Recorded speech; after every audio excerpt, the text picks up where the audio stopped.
Hello student, most welcome. तो चलिए लिखेंगे जागरण संपादकीय नज़रिया दिनांक 5 जुलाई 2026 का डिक्टेशन। डिक्टेशन की स्पीड लगभग 80 शब्द पर मिनट रहेगी। तो चलिए एक बार डिक्टेशन लिखने से पहले इसमें आने वाले कुछ हार्ड वर्ड और वाक्यांश की आउटलाइनों पर एक नज़र डालते हैं।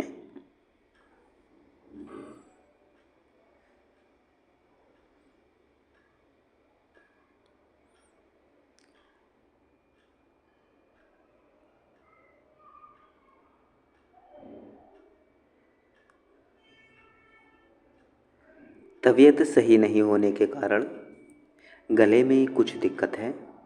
यदि वॉइस में कुछ अनकंफर्ट लगे तो उसके लिए पहले ही क्षमा चाहता हूँ। चलिए डिक्टेशन स्टार्ट करेंगे 5 सेकंड बाद।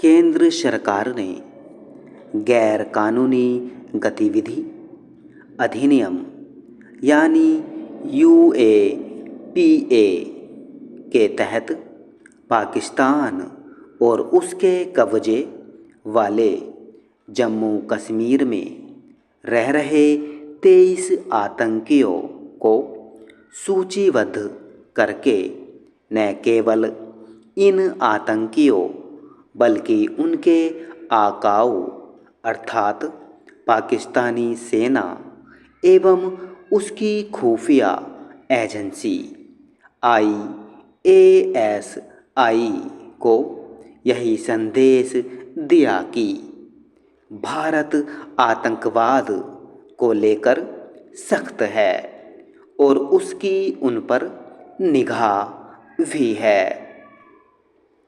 जो आतंकी सूचीबद्ध किए गए हैं उन पर भारत में आतंकी हमले करने, घुसपैठ कराने, हथियार भेजने आदि के आरोप हैं।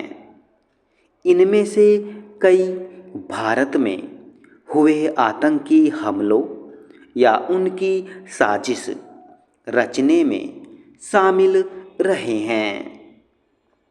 ये सभी जैश, लश्कर, द रेजिस्टेंस फ्रंट और जमात उद दावा आदि आतंकी संगठनों से जुड़े हुए हैं। इनमें से कुछ जम्मू कश्मीर के भी हैं। इसी के साथ UAPA के तहत प्रतिबंधित आतंकियों की संख्या 80 पहुंच गई है।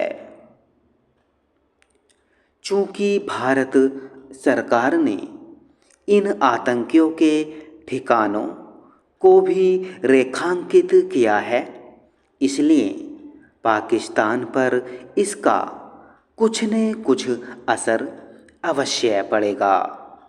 हालांकि वह बेशर्मी दिखाएगा और इन आतंकियों की अपनी धरती पर उपस्थिति से इनकार करेगा, लेकिन इससे उसका काम बनने वाला नहीं है, क्योंकि गुलाम जम्मू कश्मीर के लोग ही यह कह रहे हैं कि पाकिस्तान ने कश्मीरियों के हाथों में बंदूकें थमाईं।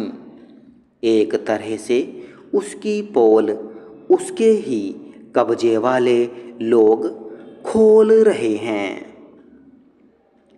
23 आतंकियों को प्रतिबंधित करने का भारत सरकार का फैसला एक ऐसे समय आया है जब पाकिस्तान मानवता और अंतर्राष्ट्रीय समझौतों की दुहाई देकर सिंधु जल संधि के स्थगन के खिलाफ शोर मचाने में लगा हुआ है। भारत का फैसला उसे यह आभास कराने वाला है कि वह आतंकवाद को खाद पानी देकर भारत से नरमी की उम्मीद न करे।